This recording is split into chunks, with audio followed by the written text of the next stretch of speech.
સ્વામિનારાયણ. આ નીચિંગભાઈનો પ્રસાદીનો મહેલાલનો માળ છે. અહીંયા આગળ મહારાજ ઘણી બધી વખત રોકાયેલા છે અને મહારાજે રાજી થઈને આશીર્વચન આપેલા છે કે જે જીવ માત્ર આ માળ નીચેથી પસાર થાય અને જે હરિભક્તો ભગવાનનું નામ લઈને પસાર થાય એ બધાનું કલ્યાણ કરશે મહારાજ. એ જીવની અવગતિ ન થાય એવા આશીર્વચન આપેલા છે.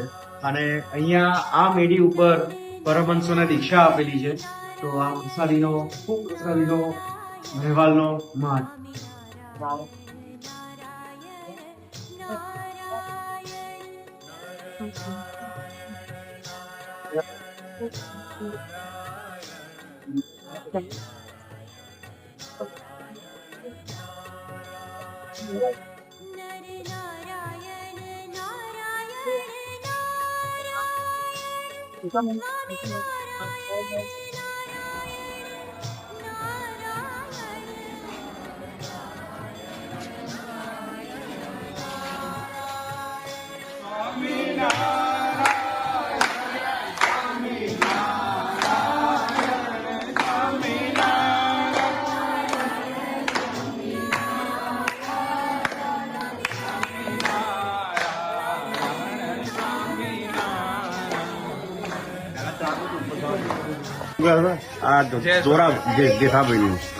આપણે આજે વેલાલ ગામની અંદર ઉભા છીએ.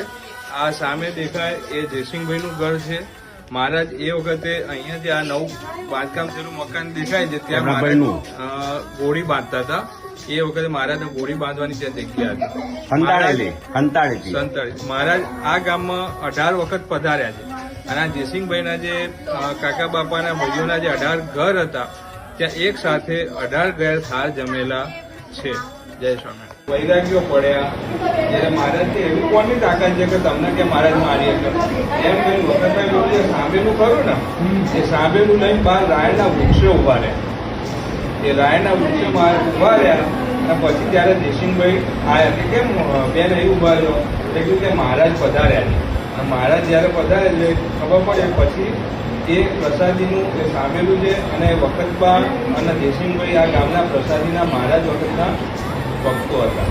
એટલે આ વેલાલ ગામ છે. આપણે એના દર્શન કરીશું, આગળ માળ જોઈશું, પ્રસાદીની રાયણ જોઈશું અને જ્યાં થાળ પટાવ જે કંઈ અત્યારે અવેલેબલ પ્રસાદીની વસ્તુઓ છે એના દર્શન કરીશું.